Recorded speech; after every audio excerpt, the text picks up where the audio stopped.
Olá, pessoal. Como vocês estão? Vamos então hoje para o capítulo 18 aqui do Clube do Livro, em Métodos Criativos na Terapia do Esquema. Hoje a gente vai falar sobre o desenvolvimento do adulto saudável nos transtornos alimentares e, mais especificamente, aqui vai ser abordado o transtorno da anorexia nervosa, tá bem?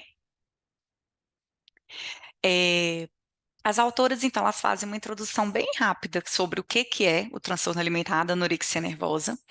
É um transtorno que ele é restritivo e o paciente, né, a pessoa com esse transtorno, ela faz a restrição alimentar devido à preocupação excessiva com o corpo, com o peso e com a forma corporal também. Então, existe um medo extremo da comida.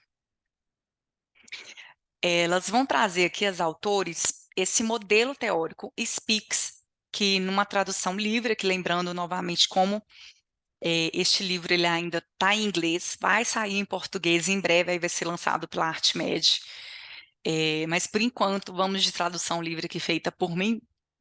É uma psicoterapia especializada com a emoção para anorexia nessas instituições, nessas cidades, Kent e Sussex. Então, é um programa que foi específico dessa região, lá no Reino Unido, fazendo uma integração aí da terapia focada na emoção e da terapia do esquema. Tá? Então, é esse modelo teórico que está sendo a base aqui desse capítulo para trazer como proposta de tratamento para pacientes que sofrem com anorexia nervosa. Então, o tratamento lá no Reino Unido, o que eles têm como proposto pelo Instituto Nacional de Excelência em Cuidado e Saúde, que é o NICE, eles colocam que a terapia de fala para adultos é o primeiro tratamento para anorexia nervosa. E pontuam que é, sim, um transtorno considerado difícil de tratar. E aí a proposta das autores, então, é focar no eu emocional, que é o emotional self, como trazido pelo SPICS, que é a psicoterapia especializada em emoção para anorexia em Kent e Sussex. Então, qual que é o mecanismo central da anorexia? Primeiro, colocado pelas autores, é a dificuldade com as emoções. Então, nessa terapia especializada, que a gente está colocando aqui como SPICS, a abreviação, as emoções são respostas aprendidas ou instintivas aos nossos estímulos externos ou internos e dão informações sobre os nossos ambientes imediatos, sobre os nossos relacionamentos e nossas necessidades. Então, aproveitando até para fazer uma pontuação do que eu entendi, assim, né, com este capítulo, é que realmente faz essa integração da terapia focada na emoção e a terapia do esquema. Então, muito do que a gente já tem de base de conhecimento ajuda a gente a compreender qual que é a proposta desse modelo aqui, né? Então, revisões sistemáticas indicam que pessoas com anorexia nervosa, elas têm uma dificuldade muito grande na consciência emocional, incluindo, inclusive, a lexitimia, que é exatamente isso, não conseguir identificar emoções e tem pouca clareza emocional. Então, existe um padrão de superregulação da emoção, baseado predominantemente em estratégias inúteis, incluindo a extrema evitação de gatilhos da emoção e supressão da emoção, particularmente para evitar conflitos interpessoais. E aí, o que é esse padrão de superregulação da emoção? É realmente a gente não conseguir identificar a presença de alguma emoção. Então, eu superregulo a emoção, significa que a emoção ela não aparece, ela fica muito contida ali, tá? E pode ser tanto porque eu evito que ela seja desencadeada ou porque eu faço essa supressão. E aí, o que elas sugerem aí? Fazendo essa correlação aí entre a emoção e os esquemas na anorexia nervosa. É que as experiências do início de vida, elas moldam o desenvolvimento dos esquemas, que deixam o paciente mais vulnerável a experimentar emoções, né, as emoções como avassaladoras e confusas. E os principais esquemas que elas observaram aí em pacientes com anorexia é a defectividade, o isolamento social, a subjugação, a dependência e a incompetência e a inibição emocional. Então, o modelo teórico SPICS na anorexia nervosa, ele vai colocar que esse ciclo de evitação emocional e o seu impacto sobre o desenvolvimento e a consciência de um núcleo eu emocional é que são cruciais para o tratamento. Então, fica com essa ausência de um condutor emocional interno. A gente não tem esse condutor emocional interno por conta da evitação emocional. Logo, a gente não consegue nos conectar, a gente não consegue fazer a conexão com informações sobre o que o paciente precisa, né? Quais são essas necessidades emocionais importantes, né? Se o paciente ele evita muito o contato com a emoção, eu não tenho acesso a esse eu emocional, então eu não consigo atender a necessidade emocional, né, daquela paciente. O modelo integrado da mudança, ele se baseia, então, do SPICS na teoria e na prática terapêutica da terapia do esquema, juntamente com a TFE, que é a terapia focada na emoção. Na TFE, a premissa base dela é que a emoção ela é fundamental para a autoconstrução e deve ser articulada em narrativas com nossas partes de si. Então, nossas diversas partes, eu vou construindo quem que eu sou, vou fazendo essa integração e aí eu consigo promover a mudança. E já na terapia do esquema, a gente tem essa automultiplicidade e o eu, ele é composto por uma série de partes interativas. Então, tem uma similaridade aí entre essas partes de si, na terapia do esquema, são os modos, né? Então, a TFE, tanto a TFE e a terapia do esquema, elas traçam paralelos em termos da sua abordagem, a terapia, como aquela que vai considerar, então, a pessoa como um todo, e valoriza a compreensão de como que o self, né, o eu, ele é construído, incluindo essas partes do self ou os modos, né, que podem ter eh, interação entre eles. Eu fiz um quadro aqui, né, desse modelo integrativo de mudança, que é a proposta do SPICS, a integração da terapia do esquema com a terapia focada na emoção. Então, ambas têm esse foco na emoção, né? E a emoção ali, qual que é a função dela? É informar ao indivíduo uma necessidade, um valor, um objetivo importante. Na terapia do esquema, a reparação limitada é o principal veículo de mudança. Já na TFE, a relação terapêutica ela facilita os princípios chaves da mudança emocional.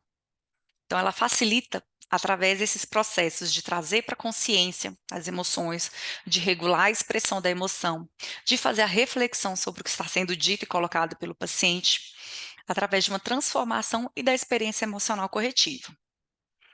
Na TFE, eles têm uma teoria das emoções em que elas representam diferentes níveis da experiência.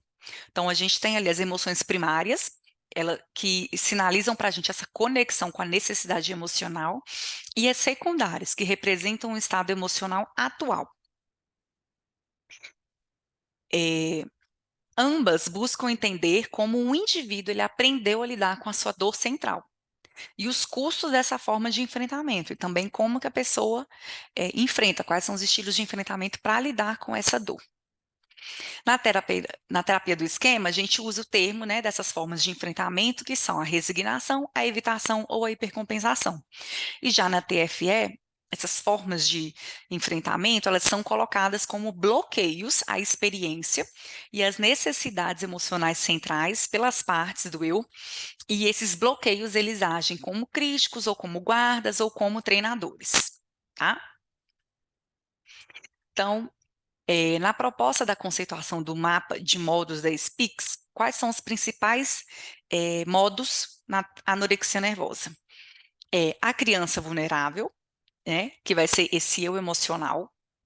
Então, como que ele aparece na anorexia nervosa? Ele é parcialmente dissociado e às vezes ele não é verbal, então é realmente a maior dificuldade de acesso. O modo crítico e exigente é aquele que silencia a criança vulnerável ou faz uma condenação, e é inclusive por isso que às vezes ela não aparece. O modo supercontrolador tem um controle rígido do comportamental, e aí a gente tem o perfeccionismo clínico, e ele também aparece na forma de preocupação, ruminação e obsessão. E o modo protetor desligado e autoaliviador, que vem aí através dos comportamentos de compulsão, de vômitos, né, a indução dos vômitos e o uso de drogas. Então, na TFE, as partes do self são consideradas emergindo através, então, de uma orientação. Então, o terapeuta ele vai orientando, ele vai acompanhando o paciente nos seus processos emocionais. Né? Então, no modelo SPICS, eles reconhecem que existem essas partes ou modos comuns que também vão surgir no processo da terapia. E aí, é, aqui são os principais modos que as autoras pontuam aí, que surgem, então, um paciente com anorexia nervosa. Então, é um modo protetor desligado, o capitulador complacente, a criança vulnerável, o adulto saudável, o protetor autoaliviador e o eu crítico. E no capítulo eu coloquei essas figuras aqui porque lá elas trazem um caso e explicam como que vai aparecer esses modos de enfrentamento e é trabalhado da seguinte forma: elas utilizam figuras e né, o paciente ele vai escolher então figuras que com quem ela se identifique para poder fazer essa psicoeducação do modo. Então, o eu crítico seria um dragão, né? O exemplo trazido, né, no livro. E como que ele se sente, como que ele se parece, isso é para a gente poder conseguir fazer essa diferenciação entre esses modos, essas partes que se conversam entre si. Então, é uma forma de ir entrando em contato com as emoções também.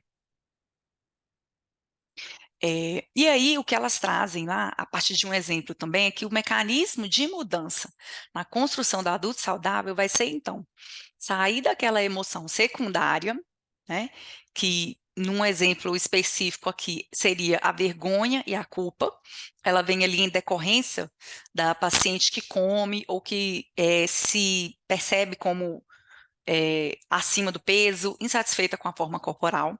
Então, ela tem esse conceito de que ela é defeituosa, então é como ela se enxerga, né, para o mundo. E internamente ela está com essa vergonha, a culpa e uma sensação de que ela é inútil sobre quem ela é. Então, essas são as emoções secundárias. E a partir do trabalho, né, de acompanhamento, de reflexão, dessa psicoeducação dos modos, o terapeuta ele vai chegar, né, aqui ó, no abandono solitário primário e o medo do apego. Então, vai conseguir chegar nesse sentimento a qual o paciente está preso, e no exemplo específico é o abandono, para depois conseguir chegar no processo da terapia, essa construção do adulto saudável, é conseguir acessar essa dor primária, né? Com que o paciente se conecte aí, no exemplo que eles trazem no livro, é uma raiva mais assertiva, que ela vai ser dirigida ali para o cuidador principal. Então, na infância, nesse exemplo aqui, é que ela consiga reconhecer a aceitação que ela não teve e ela consiga colocar essa raiva de uma maneira assertiva para ter essa necessidade emocional dela atendida.